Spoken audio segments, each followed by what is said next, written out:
À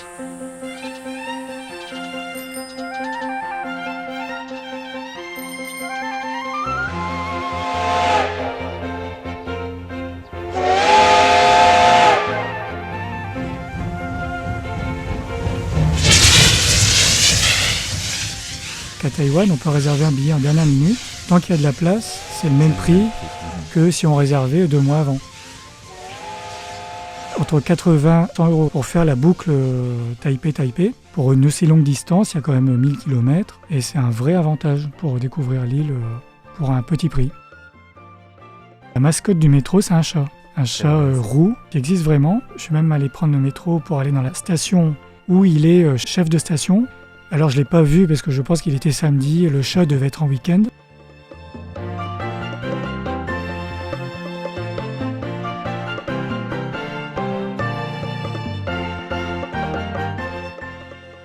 Nous venons d'entendre Jean-Marc de Jager, que nous avons eu le plaisir d'accueillir au début de son 2e voyage à Taïwan. C'était au mois de mai et il était venu depuis Paris en train, parce que c'était son grand rêve et projet en fait. Voilà, 13 000 km en train ou presque en train. Il y a bien sûr le ferry à 2 endroits. Il y a eu un tout petit passage en avion, mais le reste du séjour de Jean-Marc de Jager, c'était vraiment relier Paris à Taïwan, 13 000 km de train, comme aboutissement d'un voyage dans un pays qu'il avait beaucoup aimé. Et aujourd'hui, justement, au micro de RTI, nous vous proposons d'écouter le partage de sa première découverte de Taïwan. Oui, cette découverte a été effectuée pour la réalisation de son ouvrage En train en Asie, 22 itinéraires sur les rails, paru chez Voyage Gallimard début 2025. Et dans ce livre dédié au voyage ferroviaire dans différents pays, il y avait 9 pays asiatiques inclus. Voilà, il y avait donc le Japon, la Chine, la Corée du Sud, le Vietnam, le Cambodge, la Thaïlande, le Laos, la Malaisie et, cerise sur le gâteau, Taïwan. Alors, découvrons maintenant ensemble avec Jean-Marc de Jager son premier voyage à Taïwan. Vous êtes bien à l'écoute de Radio Taïwan International, c'est Meg Wang et François-Xavier Boulet au micro de RTI. Bonjour à tous.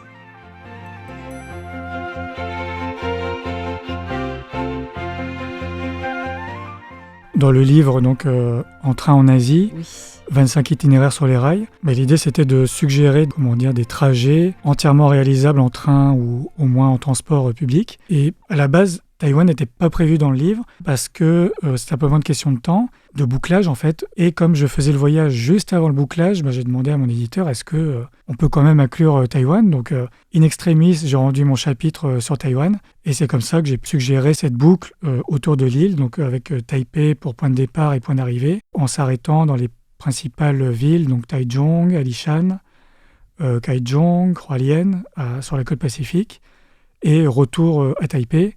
Ce qui fait qu'on peut, pour quelqu'un qui a le temps de découvrir Taïwan, parce que souvent, malheureusement, les personnes s'arrêtent que à Taipei, découvrent la capitale, peut-être le temps de quelques jours avant de poursuivre vers un autre pays. Et avec cet itinéraire, on peut faire de Taïwan non pas simplement une destination d'escale, mais une destination à part entière. En 2 semaines, c'est faisable, mais si on a encore plus de temps, on peut s'aventurer dans les terres, s'arrêter plus longtemps dans les villes dans lesquelles je suis arrêté. Donc l'idée aussi, c'était ça, de dire que Taïwan, il y a plus de choses à découvrir que simplement la capitale. Et du coup, pour votre voyage, vous avez fait le train vers le sud pour remonter vers l'est, c'est ça ? Exactement. Donc pour commencer, pour aller vers le sud, j'ai pris donc le train grande vitesse sur la côte ouest, qui est doublé par le train classique aussi, mais j'ai voulu tester un peu les deux, voir un peu à quoi ça ressemble, les différences entre les deux trains.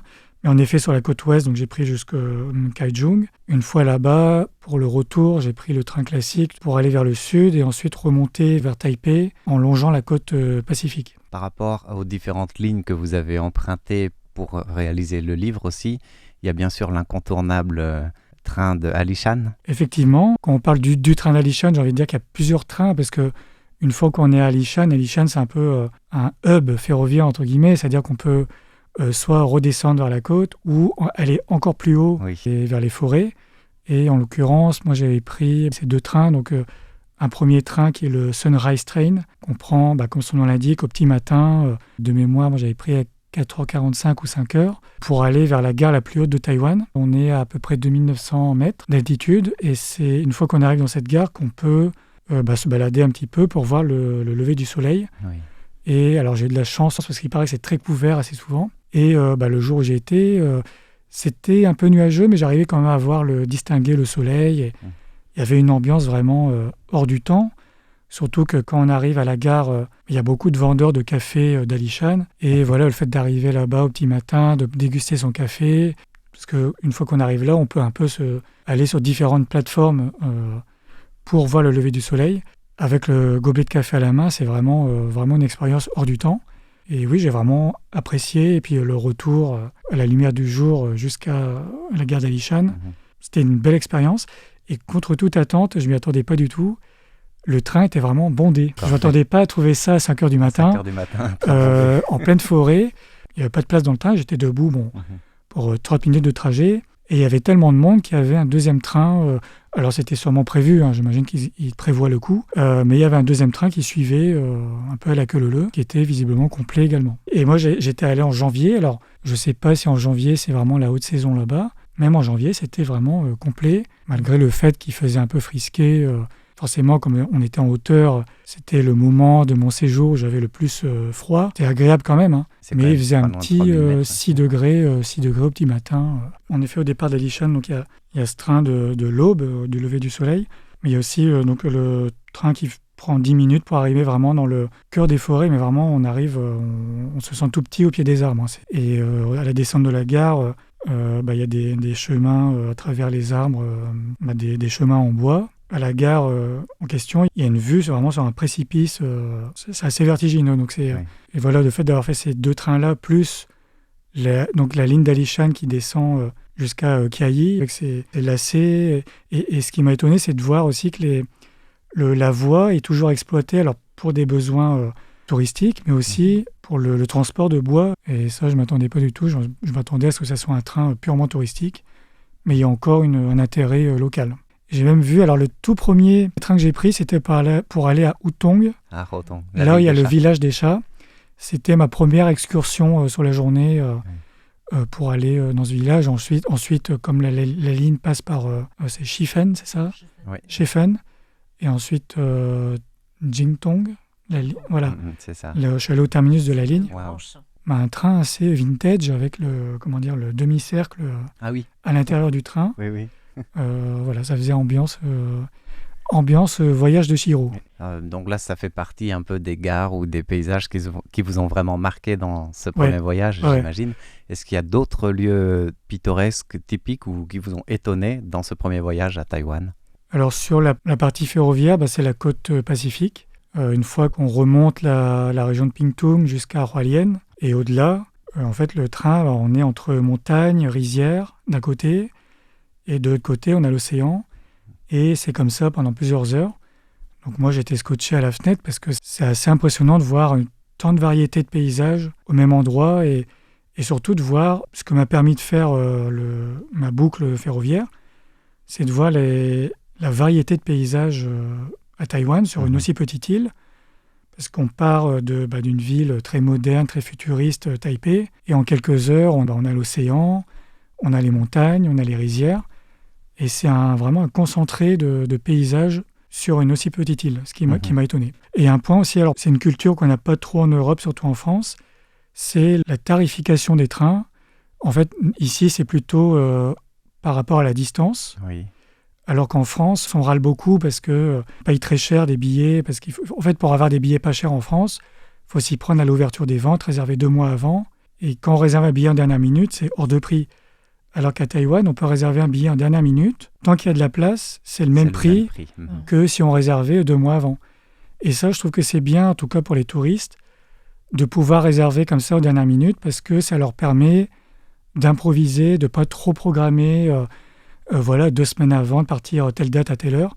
Ça leur permet de, s'il y a une ville qui leur plaît, de s'arrêter peut-être plus longtemps dans un endroit et de prendre un billet de dernière minute ou la veille. Et ça, je trouve que c'est un vrai avantage pour voyager en train. On n'a pas à se soucier du prix. Oui. On a la garantie de trouver toujours les mêmes prix.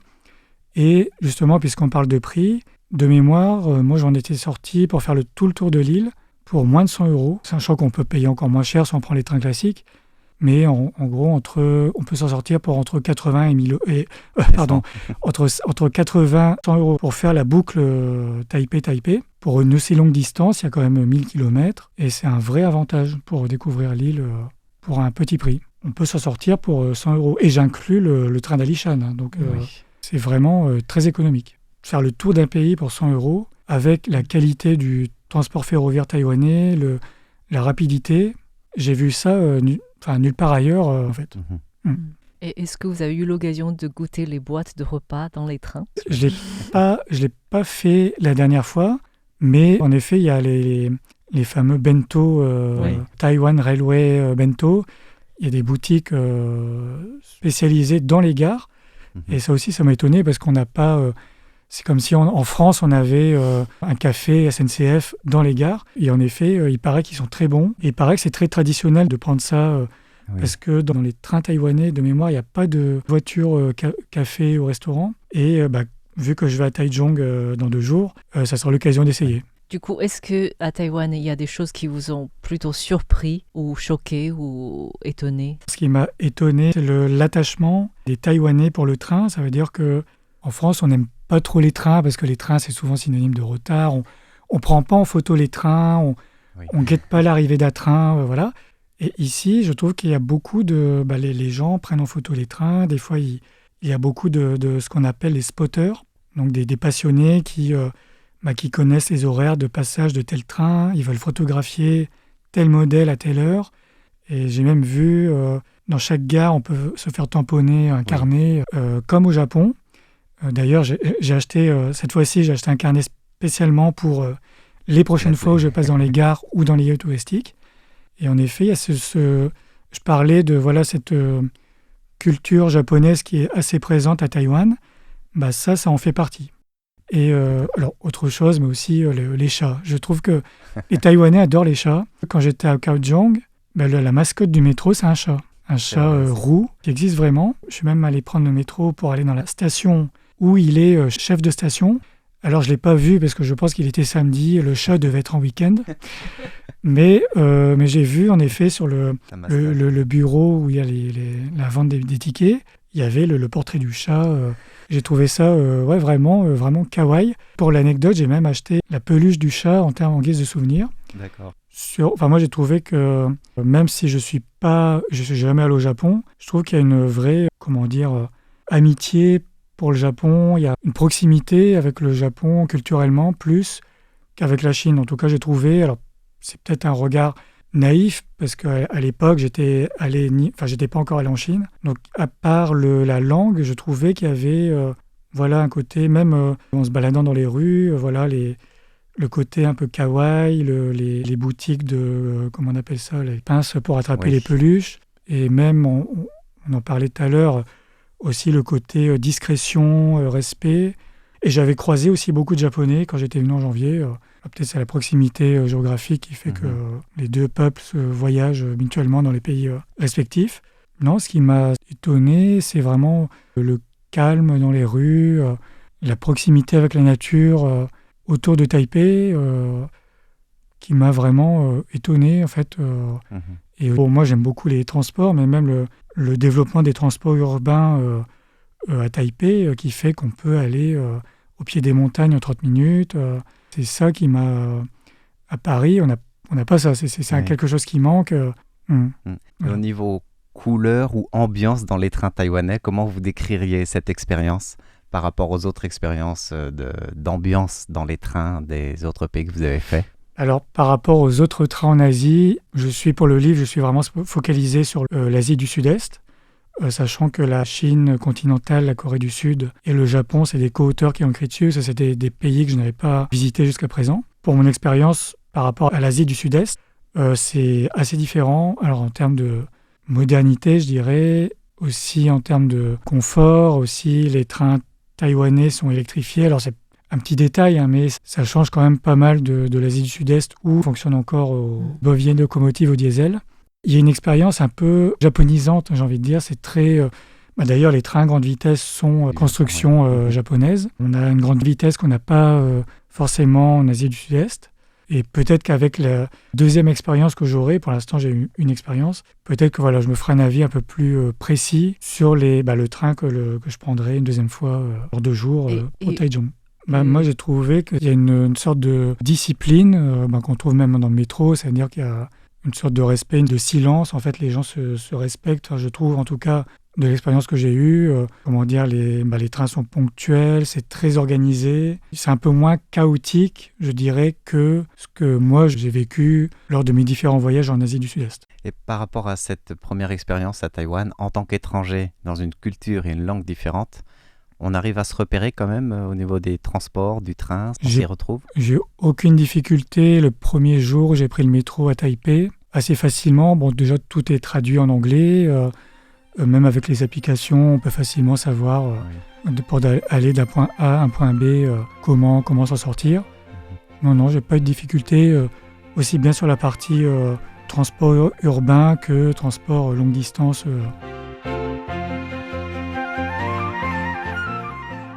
C'était Jean-Marc de Jagère qui partageait avec nous son premier voyage en train à Taïwan avec les différentes lignes qu'il avait prises pour la réalisation de son ouvrage En train en Asie, 22 itinéraires sur les rails, paru dans la collection Voyage Gallimard début 2025. Oui, alors avec le partage de Jean-Marc de Jagère, on se rend compte comment il a aimé Taïwan et comment il voulait bien sûr l'inclure dans ce livre, même si ce n'était pas prévu au départ du côté de l'éditeur.